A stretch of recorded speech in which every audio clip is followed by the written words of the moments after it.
Let's have a look at some slightly irregular verbs in the present tense indicative. The verbs that end in ger and the ones that end in cer. Let's start with manger, for example. It looks like a regular er verb, and for the most part it is.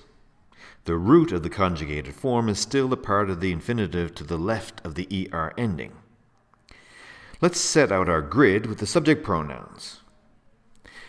Now let's add in the root to each place in the grid. You remember the endings for the er verbs. Let's add those in now. Notice that I didn't add in the ending for the first person plural form.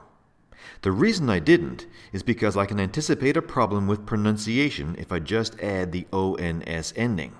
The conjugated verb would sound like nous mangeons, and that just wouldn't do. So what we do for the first person plural form is add a letter E to the root and then add the ons ending. Now the pronunciation is nous mangeons, and we're good to go. You have to follow this exception for all verbs that end in ger in the present tense indicative. That includes some commonly used verbs like voyager, changer, and nager. Now let's look at a similar problem with a different solution. Verbs that end in cer.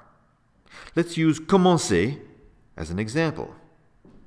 You identify the root in the regular way, and you populate the grid with this root. I'm sure you can anticipate a pronunciation problem if we just add ons to the first person plural root as it is.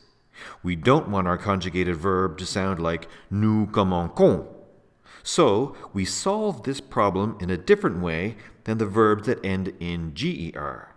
This time we add a cedilla to the letter C at the end of the root, and that corrects the pronunciation problem and gives us nous commençons.